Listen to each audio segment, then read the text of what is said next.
Hey, Legal Rebels, this is Tom Martin. I'm the founder of LawDroid, and this is my podcast, LawDroid Manifesto, where I interview legal innovators about how they do what they do. In this episode, I interview Alistair Vigier, co-founder of Caseway, whose military-trained discipline and relentless execution have driven him to challenge the legal establishment and build AI tools that make justice more accessible to everyone.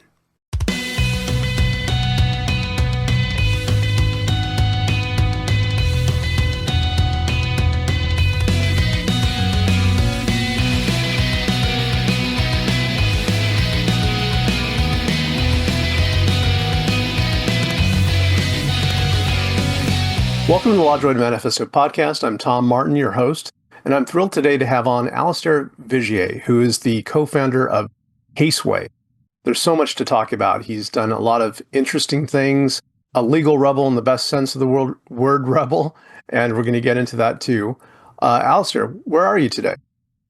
I just got back from Miami, but I'm in Vancouver now. But I've been away on the street for days, 8-day road trip. So it's been crazy. And some really big developments for Caseway. Can you tell us a little bit about what you're up to?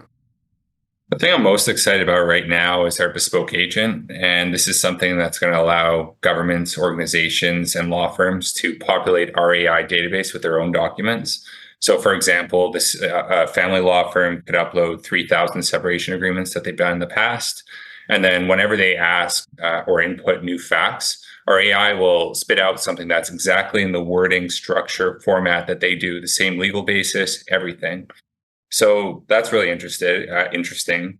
Another thing that we're doing is a partnership with UBC to build what I believe to be the first legal LLM that exists in the world. And we received a lot of money in grants from the Canadian government to build that. And that's very important for our bespoke agent as well. The third thing that we have, and we actually have a prototype now, is an automated court form upload.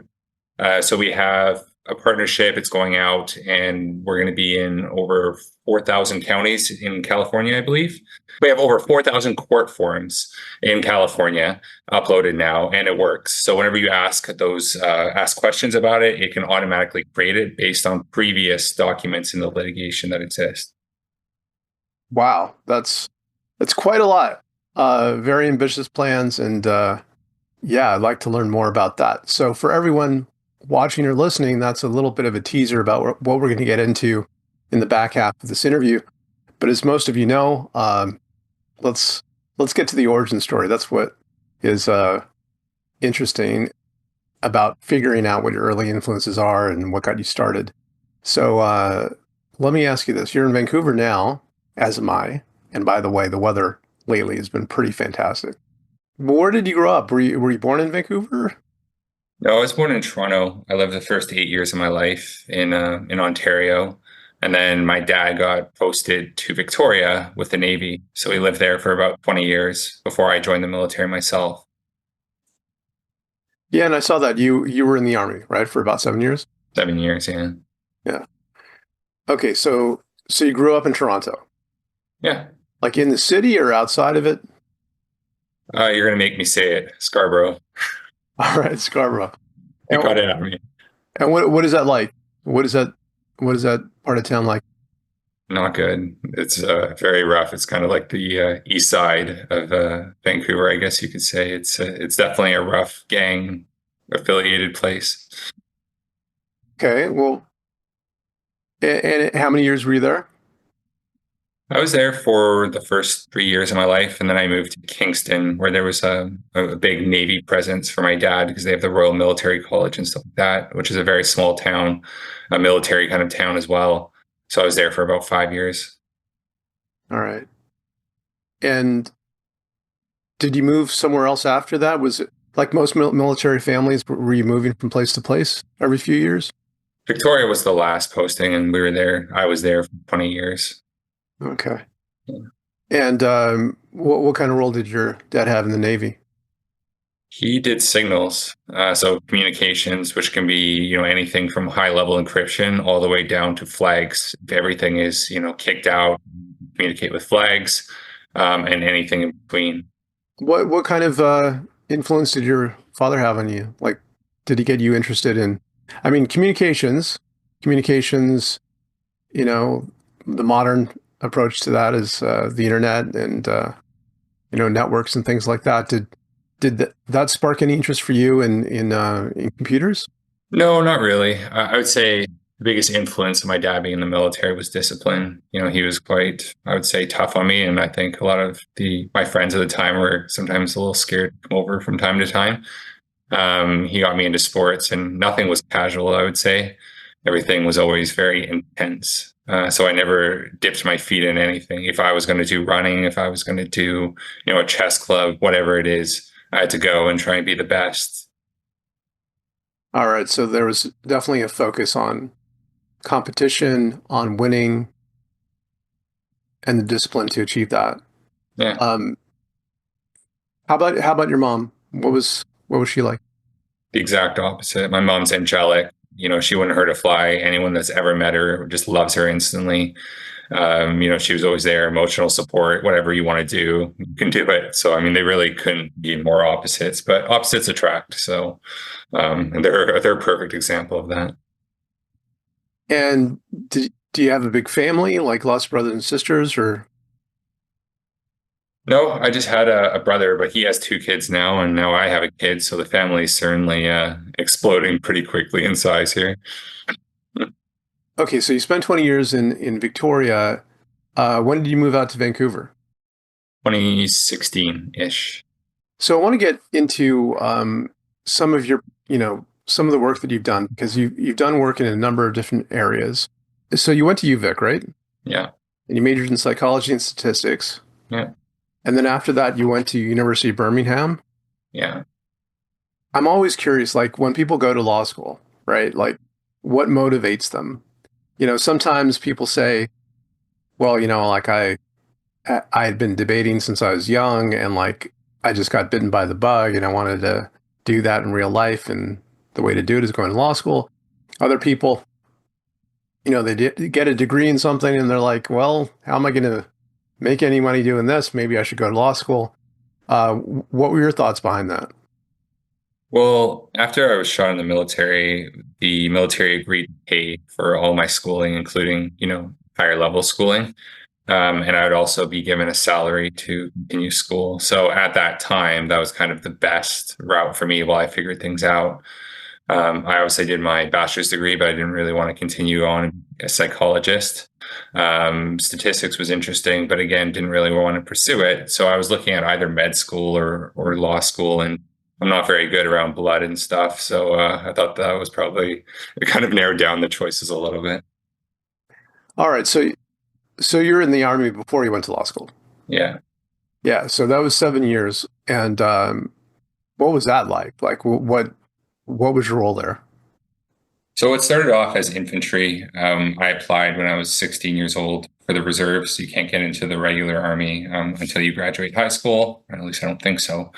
So I applied on my 16th birthday. There was about a year waiting period where you have to do a whole bunch of tests and stuff like that. I got in around my 17th birthday, and it was a real kick in the teeth. I obviously had come from a military family, but it's very different when you get shipped away to boot camp and you're 17, a smart ass teenager, and you have a rude awakening pretty quick, and you grow up pretty fast. It's trial by fire, really. I could only imagine, but I'm sure there was some definite like influences there, and like, are there any experiences that you could point to, early on that kind of pointed you in the direction that you're going now, or that inspired something in you, sparked something? I was just thinking about this yesterday. When you're in the military, especially when you're doing boot camp, you don't have to think. Like the way that you ask the question right now is like, did you get inspired? You have to do this. When you're in the military, it's like, you're going to go and shoot guns now. Now you're going to climb a mountain. Maybe you're going to jump out of a plane. Now you're going to do this. And you don't really have to think about anything. And you move towards a goal. You move towards checking off tasks every day. And that's still how I do it today. I have a list of things I want to do. And if it's a good day if I can get all the things on the list done. And it's a bad day if I didn't get much of it done. And that's how I operate every single day. So I would say it actually trains you to think a lot less. And I actually think that's a massive advantage with entrepreneurship. Because if you're sitting around and you're like, oh, how are we going to become $1 billion company? How are we going to beat this company? You're gonna get scared real quick, and you're gonna start, get that bug in the back of your mind that tells you can't do it. For me, everything is almost day to day. Just get the things I have to do done. I love that contrarian point of view. Like, think less, do more. Mm-hmm. Well, I think we'd all get a lot more accomplished if we did it. Yeah, We did that for sure. you get out of your own way, and you'd be surprised how much you can do when you're not worrying about, oh, if we, are people going to love this new feature? Is the market going to buy it? What are the competitors doing? I mean, just get it out there, and then the next step, and then the next step. I use the analogy of climbing a massive mountain, or Everest or something. Imagine that you were calculating the number of steps you have to take to get up Everest. It would seem impossible. You start with one step, and then 2 steps, and 3 steps, and you just keep going. Yeah. Yeah. How do you eat an elephant, right? Yeah, exactly. Yeah. So tell me more about the Army experience. Like, you started off as infantry, and then how did you progress, and did you specialize in something at the end of it? How did that work? Yeah, so I started off in the infantry. My goal was to go special forces. I passed a pre-selection for JTF2, which is the Canadian Navy SEALs. But I was only 19 years old at the time, and they wanted me to get some operational experience. So there was the Olympics coming up in Vancouver, 2010, and there was basically a joint operation where we would do counterterrorism at the Olympics for about 4 months. We would do 6 months of workup training before that, and then a 6-month tour of Afghanistan after that. And I thought that would be, sufficient to prove that I could, operate at a high level. So I did the workup training. I started with the Olympics, and then I got shot in the leg during a training accident. And I was given a disability percentage that was higher than allowed me to continue on in the infantry or special forces, because there's certain thresholds. So 100% is you're dead, 100% disability, obviously can't do anything. 0% is you're completely fine. Anything over 30% triggers a special process, essentially, where you get handed over to the medical chain of command. So after that, I had to specialize on other things like psychological operations, which is really marketing, and also just doing like admin tasks like claims, processing travel claims, which I actually absolutely love. When you finished up in the Army, like what was your rank at the time? Corporal. And then I noticed that after that experience, you worked at a few different places. Like, you worked at as a law firm manager. Right. You worked doing some journalism. Yeah. You also were self-employed, and you created your own opportunities. Some of which were tied to like the 2008 downturn and buying some properties and renovating them, which is like, that in itself is a pretty interesting business model. It was. Because you just to go into a little bit deeper, like, you didn't renovate and flip, you actually renovated and kept. Yes. Yeah, that's pretty neat. Do you still have those properties, by the way? No, I sold them all when I moved to Vancouver. I needed to have extra cash, but that was an amazing time in 2008, because first of all, I think it was the only time that I know in recent history that the Canadian dollar was more than the US dollar. I think it was like 1.01. We bought a property that had sold to the person we bought it from for $450,000 US. We bought it for $150,000 the next year. So that's quite a discount. And it had 7 bedrooms too. This was like a meaningful house in Vegas. And I did a tour of Vegas, Phoenix, and Miami, because those were the places that were hardest hit by the recession. I couldn't do Arizona because they have scorpions. For some reason, I'm terrified of scorpions. I don't know. But and Miami was too far away, and there was some like sinkhole issues. So we settled on Vegas. Huh. Yeah, I remember back then, and there were a lot of places that were just so economically depressed that those properties were just really good opportunities if you had the cash. What about, the work in journalism? How did that come about? I actually don't really remember how I got into it. I think there were times when I got inspired or just pissed off and I wanted to write something, and I'd reach out to editors initially. And I think, my initial outreaches were just absolute garbage. They just made absolutely no sense. But I got better over time. I kept reading articles and I started sending it in to journalists, and I started getting paid opportunities and non-paid opportunities as well. And I just used it to write about things I'm pissed off about, and that's still kind of what I do today, or things I think should change. And it's really good to have that avenue, because when you submit something, a million people can read it. But I also started doing really weird, quirky stuff. I think in 2019, I wrote an article about living in my office for 2 weeks, and it made Money Magazine. And I think, if I remember correctly, there were like 5 million people that read it. And it was so weird. I'd go to parties and they're like, "Are you the guy that wrote that article about living in your office? Do you still live there?" I was like, "No, it was 2 weeks." It wasn't like a permanent thing. But yeah, like that was the first time I got real exposure to an article. All right, well, let's go back to that for a second. Like, why? Why were you just were you living in your office for 2 weeks as an experiment, or was there some reason that caused you to do that? Like, what's the story behind that? So I was trying to set up an office, a law firm office, family law office in Toronto, and we'd hired a bunch of lawyers there. And I was on the fence between signing a 12-month lease or staying in Airbnbs. And I'd stayed in Airbnbs, but every time they kick you out after a week or two, and you have to keep moving your stuff. So we got this office space, and it was really nice. Everyone would leave after 7 p.m. And I thought, why don't I just go to IKEA? I can buy a bed, some bedding, and I'll put it up against the wall, and I'll put it on the floor, and I'll just sleep there. And it worked really well for 2 weeks until the managing partner said, "You can't do that. You have to get that stuff out of there." So, but yeah, it was also kind of an experiment. I wanted to see if you could do it. I thought you should be able to do it, but it offended a few people for some reason. I don't really know why. Well, I mean, it's an unusual situation, but at the same time, very practical. Yeah, that's it. And on another note, to the extent that some law firms like work people so hard, like it seems reasonable. Yeah. To Well, also do it in Japan, right? Like, there's all those like beds and stuff where you sleep under. I mean, that's for naps, of course, but I mean, what's the difference between 7 to 8 hours versus a 3 hour nap? I don't know. It seems the same to me. And also, you're head of China operations at a wellness company, Yeah. right? Yeah. And you did that for over 3 years. So what was that like? Was that like a marketing type of position, or what kind of skills were you employing there? So I had a special opportunity that came in. There was a company called Jusu in Victoria and Vancouver and Calgary. And this guy had made a lot of money from Mullen Transport. It's a publicly traded company.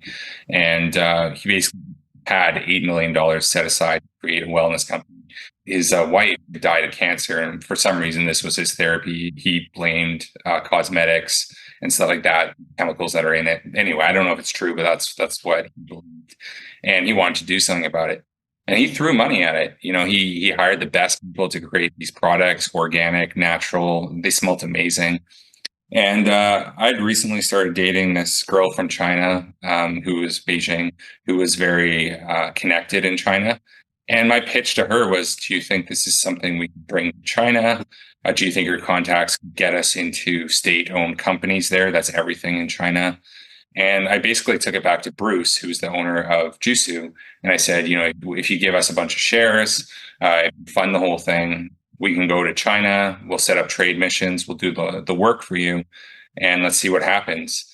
And I was really surprised at how much the Chinese market wanted to buy this product. And it became a very big success very quickly until they were bought out.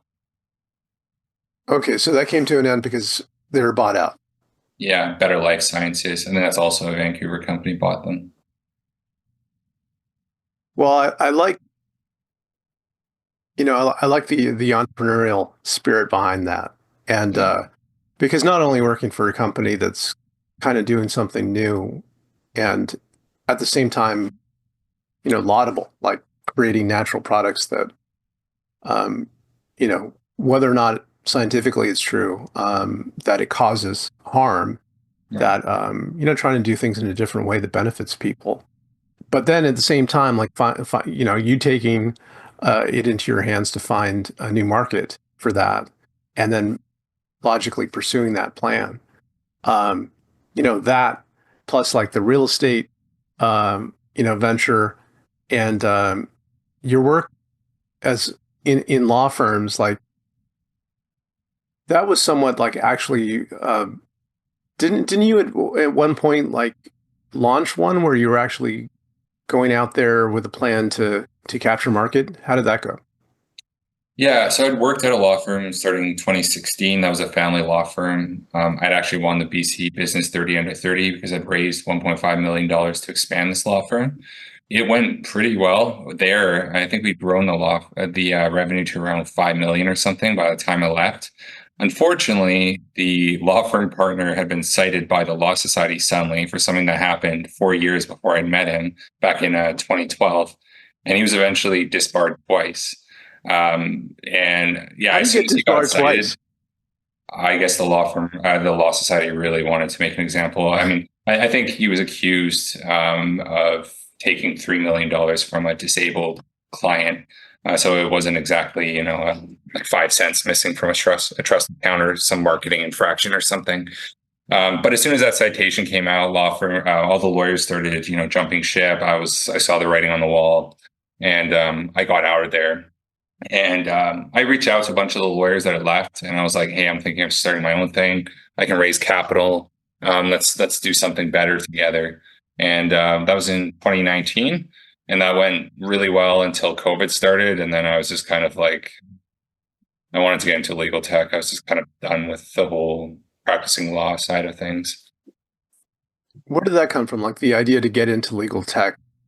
Was it COVID, and then you saw kind of the writing on the wall from that a lot of people were making a transition more so to technology, but they were trying to figure it out and they didn't know how to do it, and that it seemed like a good market opportunity. Like what was the thought process behind that? In 2019, I went down to ClioCon in San Diego, and I got to meet almost the entire C-suite of Clio and interview them actually as a journalist. I was invited there as a journalist.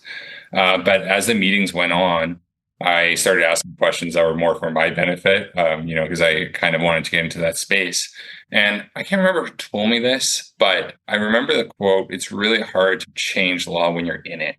And that was something I always had a hard time with the Law Society, with all the regulations, with the lawyers being so afraid of losing their licenses or getting in trouble, is that you want to do all these innovative things, but everyone's so scared to do anything. Whereas in legal tech, you can just kind of do whatever you want. I mean, obviously there's accountability that can come out of nowhere, but it's not like someone's dangling your license over your head and saying, "Hey, if you don't get back in line, we're going to smack you."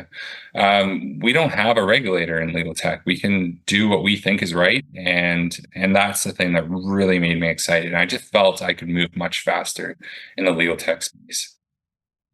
So with that next step, you co-founded Caseway, right? Yeah. Who's your co-founder in that? So Andrew's our technical co-founder, and then we have Tiffany, who's a business co-founder. She's very different than me.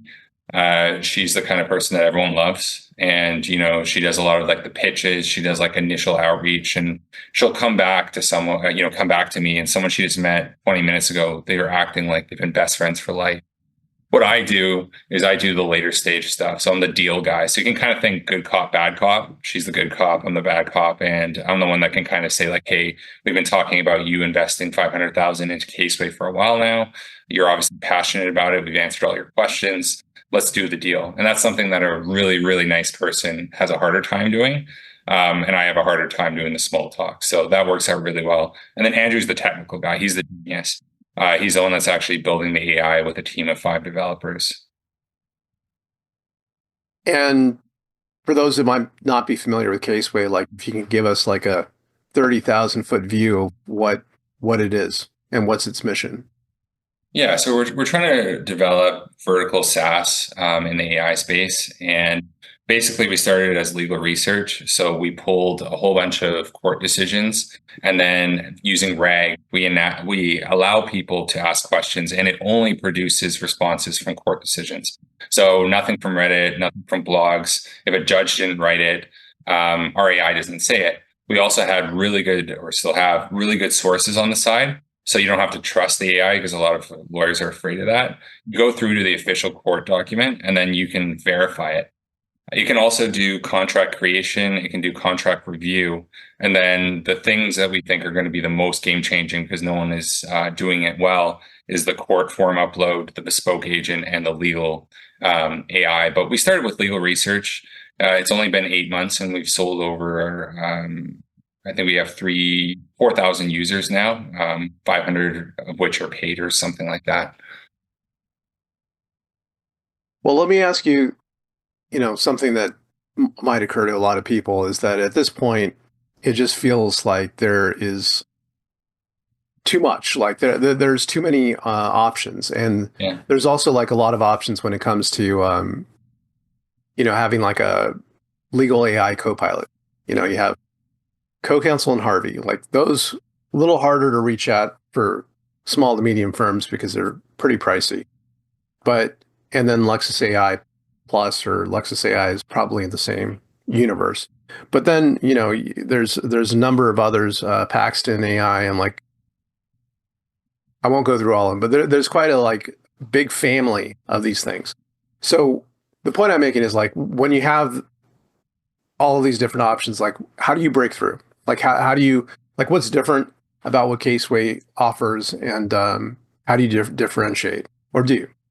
Well, I mean, first of all, our legal research is $49 a month Canadian versus $200, $300. So the pricing is much different.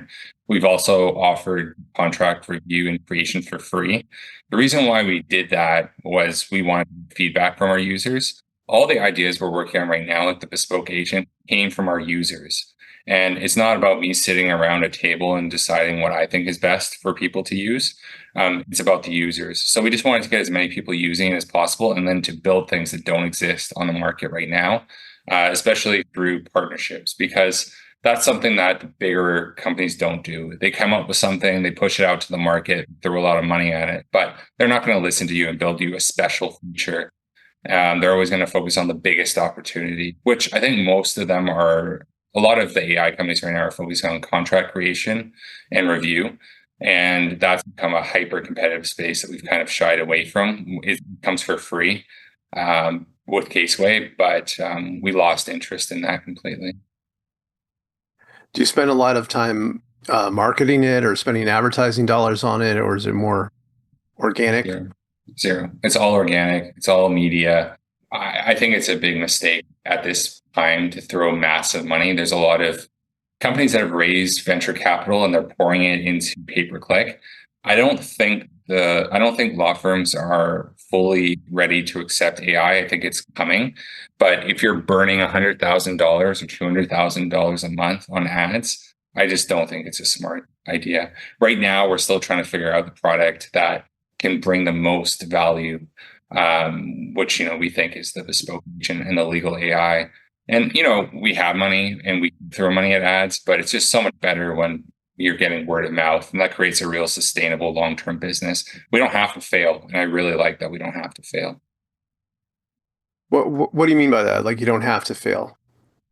When you pump someone full of steroids or a company full of steroids, there's going to be two outcomes. Either they're going to die of a heart attack or they're going to win the competition. And, that is the venture capital model that exists. It's sink or swim. We can run a real business here where we're just growing our users, we're listening to them, we're building products. And if we're not pumped full of steroids, the chances of us failing or, losing, collapsing or something basically becomes zero. So are you completely bootstrapped at this point? No, we have money, but it's from angel investors. And angel investors are much better because they, at least to us, because they allow you to not commit to a thesis.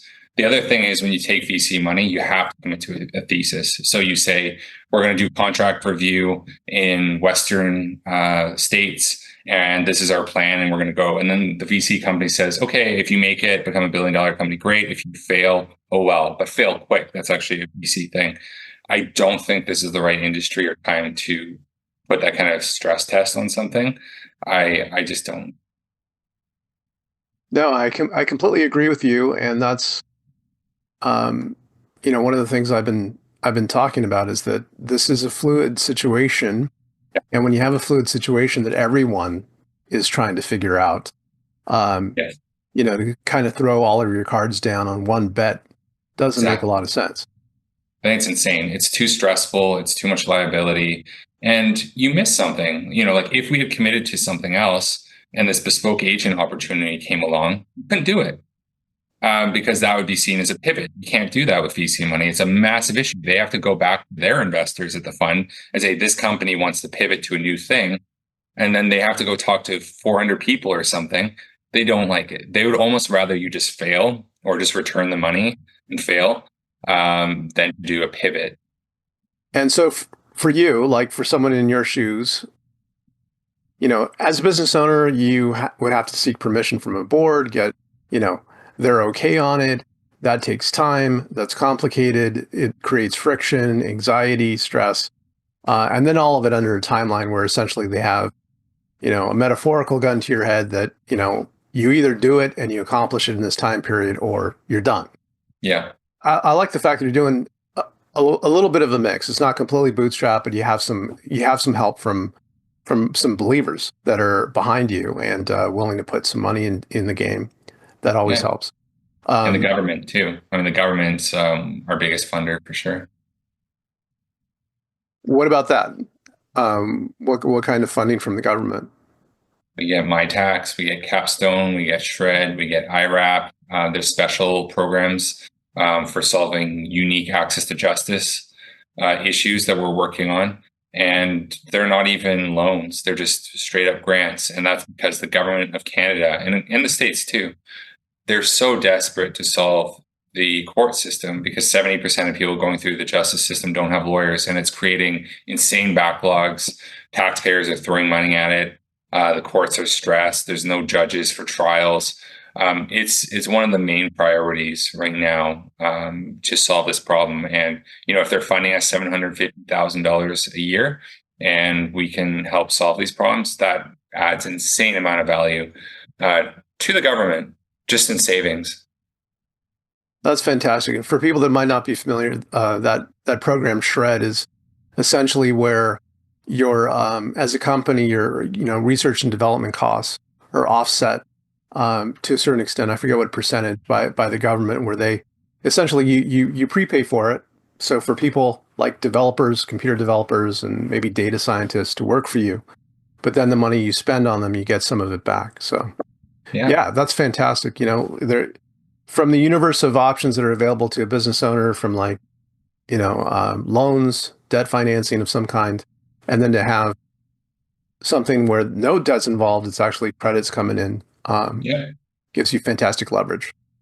Yeah. And non-dilution as well, of course, with grants. Yeah. So let's get into a little bit, to the extent you could talk about it. One way that you came to my attention is that there's been this friction in terms of getting access to case law in Canada. In the United States, just by way of little background, Harvard had this project where they put together American case law, and then companies like the Free Law Project, or Court Listener as they're called, has taken that collection and then made it current, and they review it, make sure it's updated and all correct. And they're one open source in a sense that you need to pay for way of getting access to American case law. Then, of course, we know Thomson Reuters and Lexis, they have their own more proprietary versions of this. In Canada, everyone, when they talk about access to case law, I think the person on the street thinks that's a solved problem. It's free. You just go to Canley and you can get access to it. But one thing that I know as well is that if you, as a legal AI company, want to get access to Canadian case law to do everything that you can in the States, it's a little more complicated.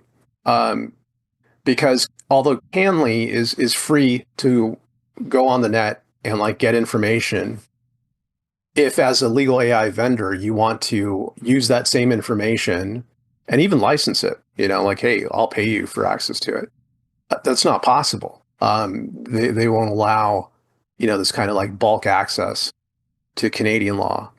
And so your company, Case, Caseway, like obviously started off, as you mentioned, as a legal research type platform.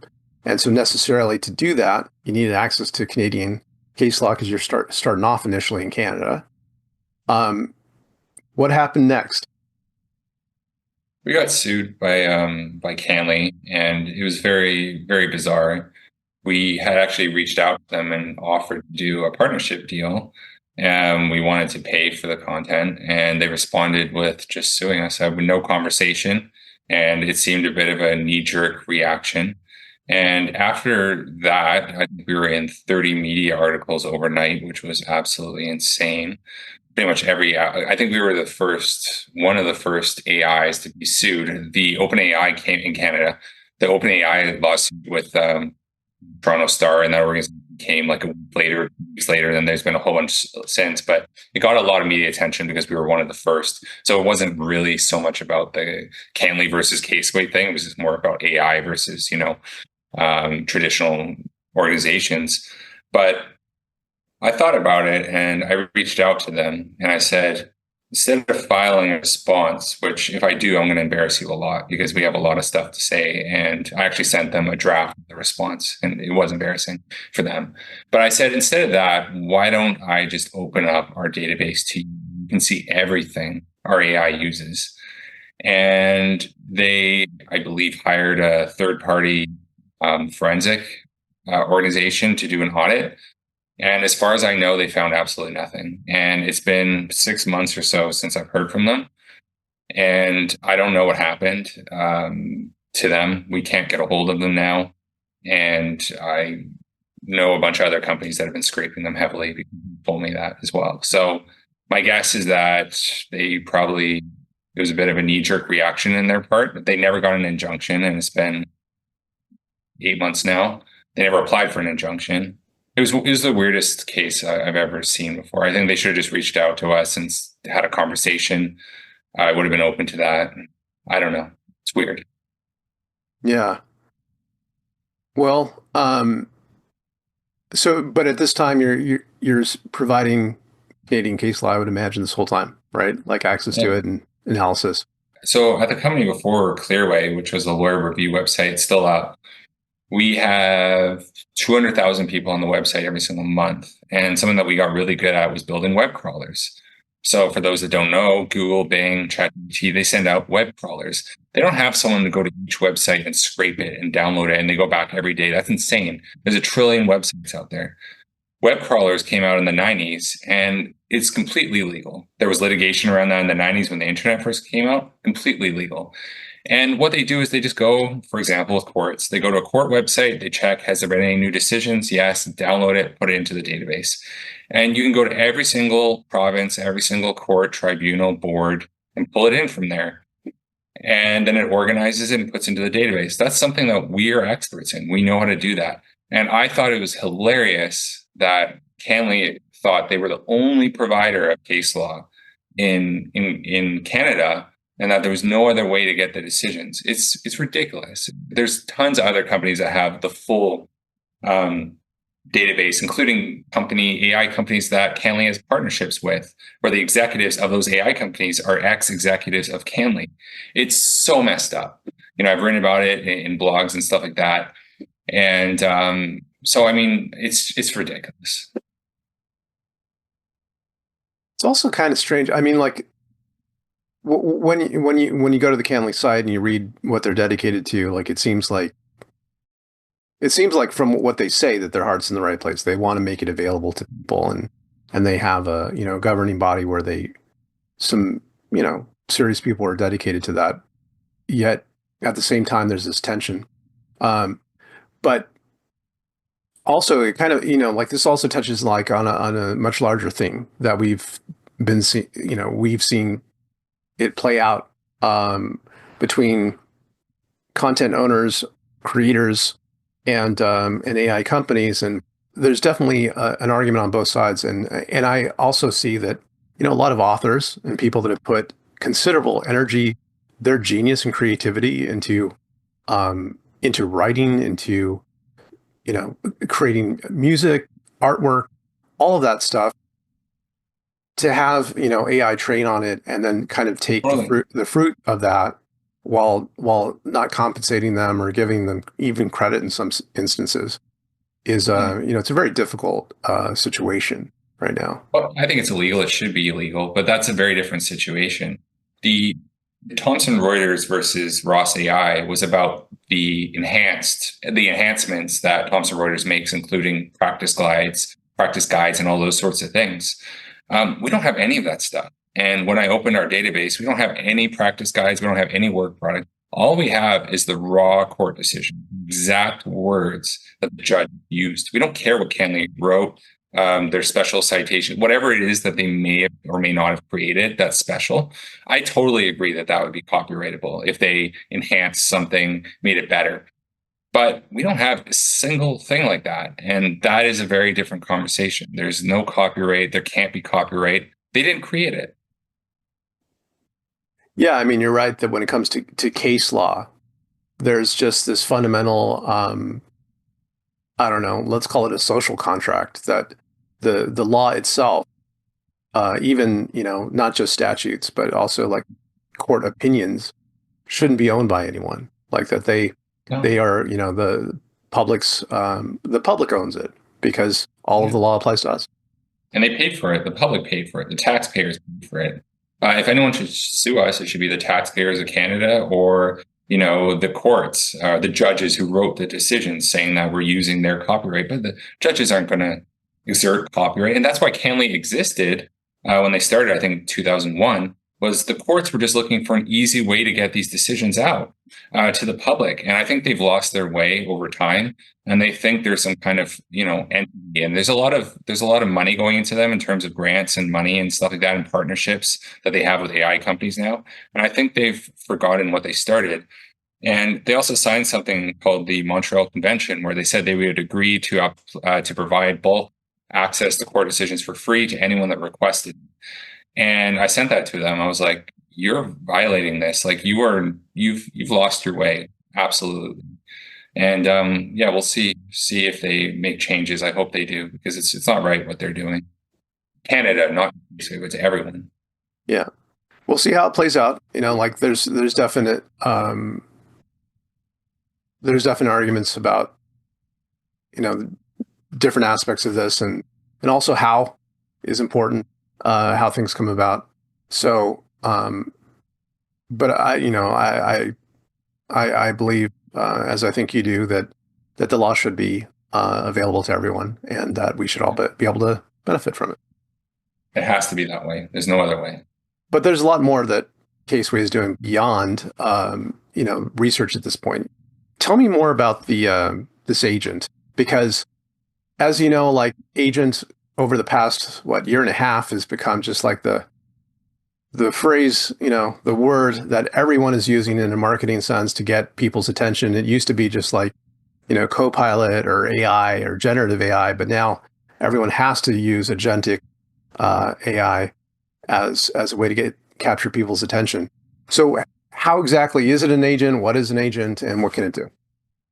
An agent is something you can interact with. So it's very different than something like LexisNexis or Thomson Reuters, where you're typing something into a search bar, it's pulling out information, guides. This is something that people are most familiar with ChatGPT. You're asking a question, it's asking you questions back. You're interacting with it the kind of way that you would with a human. And people love that because it helps you get to where you want much quicker. And you can build off of that as much as you want. And the only limitation we have right now, which has been really frustrating, is having to use a third-party LLM, which is why we started a partnership thing with UBC, because there's all kinds of limitations that we just have to accept with a third party, and it really kills our innovation. I find that a bit interesting because on the one hand, like I completely see your point of view. Like when you can control, the actual model and train it and focus its attention and all of that, that's fantastic. On the other hand, though, what you give up in control by using a third party like OpenAI's models or Anthropic's or any of the others is just the vast scale of what they can contribute creating new models, right? And so they come up with new models that are much more intelligent than the last, greater context windows, greater, like reasoning models, and now hybrid models that combine reasoning with, multiple different models underneath it, including image generation and all that kind of stuff. So that's difficult to match, right? Like they're spending hundreds of millions of dollars on that. So how do you make that choice? Like, isn't betting on a smaller model that you control going to get outstripped quickly by the larger commercial models?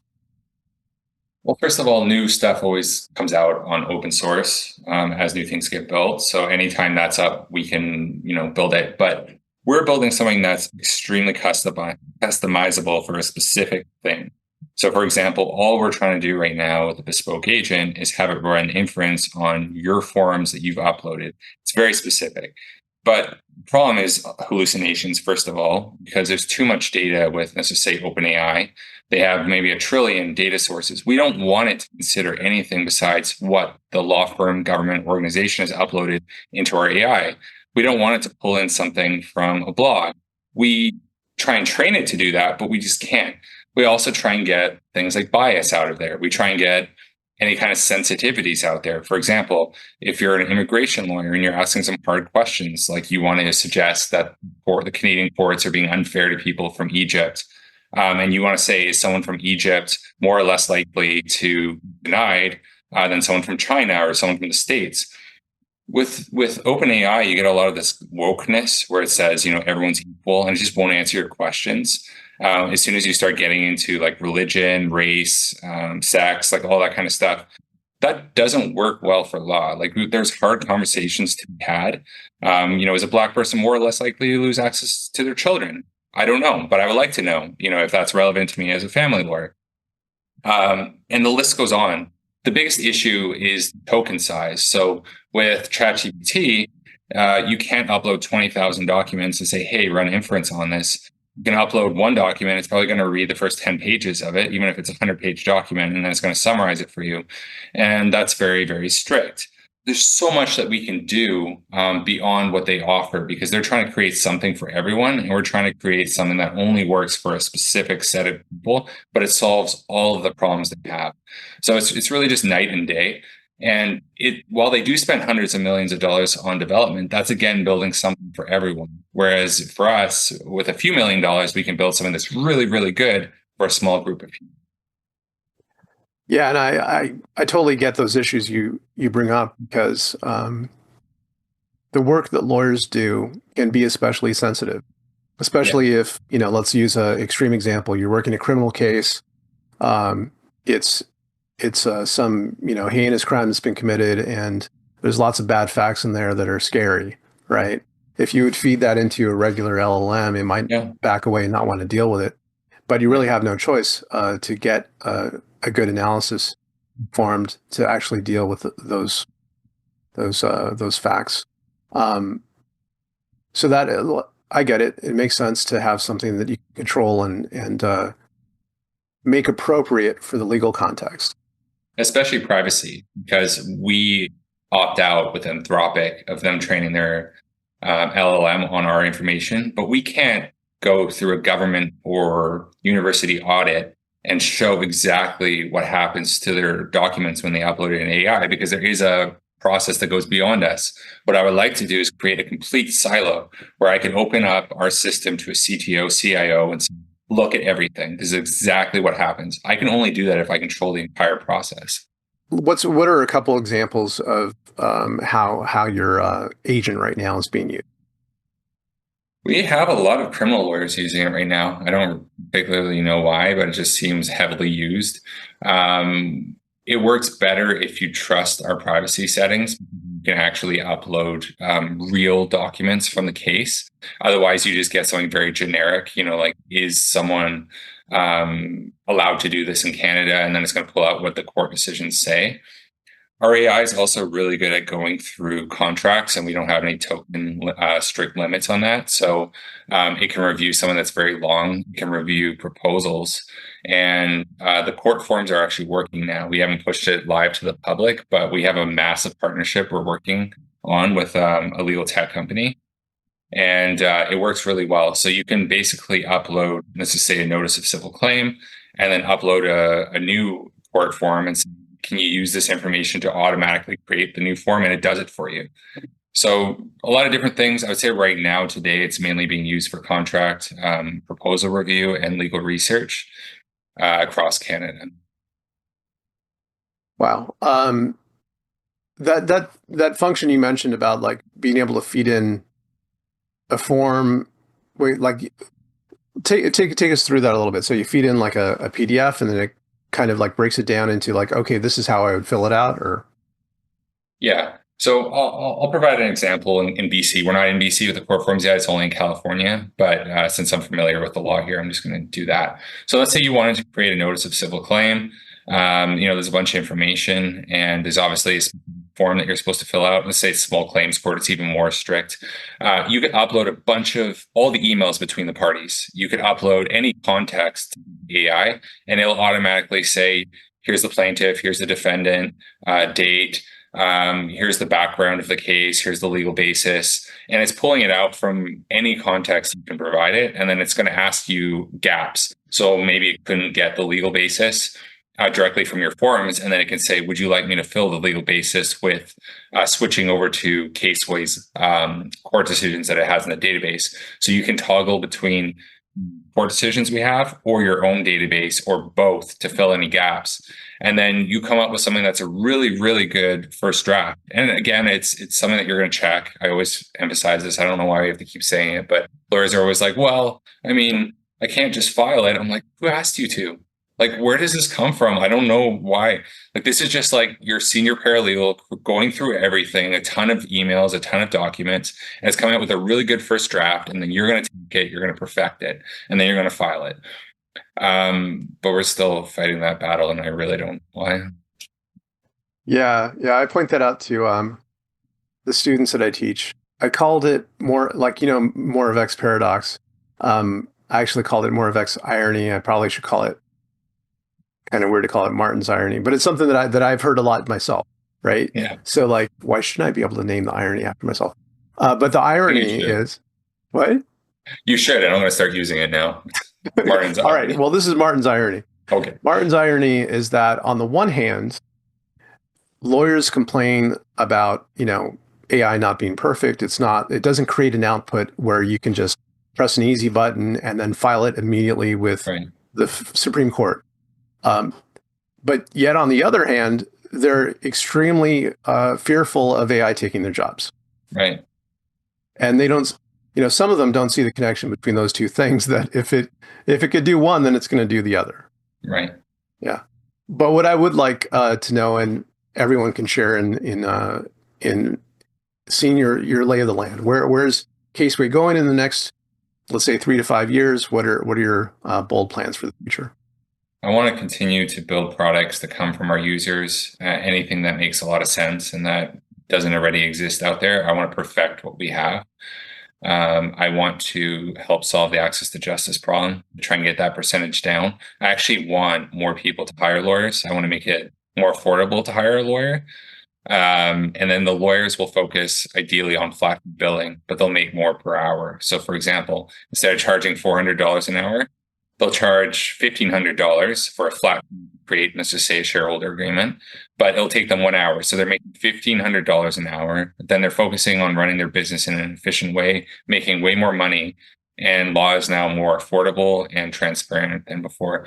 I don't think we're going to do it exclusively ourselves. It's a big task, but if we can play a major part in it, and especially partner with larger organizations, including, government and larger legal tech companies, that's a massive win for me. I would just be so proud, and I think we're already doing it today. There's so many self-represented people paying to use Caseway, and I think that's so cool. All right, in the time we have left, let's get to the couple of questions that I gave you the heads up on. The first of which is, I think like a lot of guests on the show, you have a lot going on. Have a lot of things that you're juggling in terms of like product development, in terms of like raising money from angel investors, in terms of like dealing with like the regulatory aspect of this. How do you keep it all straight? How do you keep it all balanced and still have a life? I don't have a life. This is my life, and I love this. I'm fully committed to it. Maybe I'll regret it one day when I'm older. Maybe I'll suffer greatly. I don't know. But today, I love this. I've been on a road trip for 8 days, seeing different people in Texas, Florida, even Mexico, and that gives me life. I missed my newborn, my baby massively while I was gone. And again, those are the kind of things that maybe you can deeply regret when you're older. But yeah, I just take it a day at a time, like I said before, and I try not to think too much about work-life balance. How old's your baby? 4 months as of yesterday. Oh, well, congratulations. Yeah, thanks. She's so cute. And the last question, which may be related, is like at the end of the day, when you put so much of your life force and energy into all of this, what makes it worthwhile for you? When we get an email from someone that just loves our product, it's shocking every single time we get it. So for example, there was a lawyer that said they cried when they found Caseway because it was 2 a.m. and they had a trial coming up in 2 days. And they said it was the best thing that they've used. We also had a self-represented person who nicknamed Caseway Casey, which I thought was interesting. And they actually gave it a nickname. And I get those emails all the time. It's almost like fan email. I've never really had that before in my life. And that's just, it's really exciting to know that people are using it and that they love it. That's what motivates me. Well, Alistair, it's been a pleasure to have you on the show. Thanks for having me. Yeah. I really like what you're doing. I'm looking forward to seeing where you take Caseway. And, sometimes change is brought about not always by neatly drawing within the lines. And, I think that you're out there making change, and sometimes it's not neat and easy. It's a bloodbath out there, but I love it. All right. Well, for the audience that's listening and watching this, how can they keep in touch with you and learn more about Caseway? They can go to caseway.ai, check it out. My email's on the bottom of every page as well. So if you want to directly reach out to me and let me know feedback, if you love it, if you hate it, just make sure that you actually use it first versus, high level thoughts on AI, which I'm not really interested in. Sounds good. Well, thanks again. Yeah, thank you. And for all of you, thank you so much, and I'll see you next time. Thank you so much for watching the latest episode of the LawDroid Manifesto podcast. To keep in the loop about upcoming episodes, please subscribe to LawDroid Manifesto, and you'll get notified. Thanks for watching. See you next time.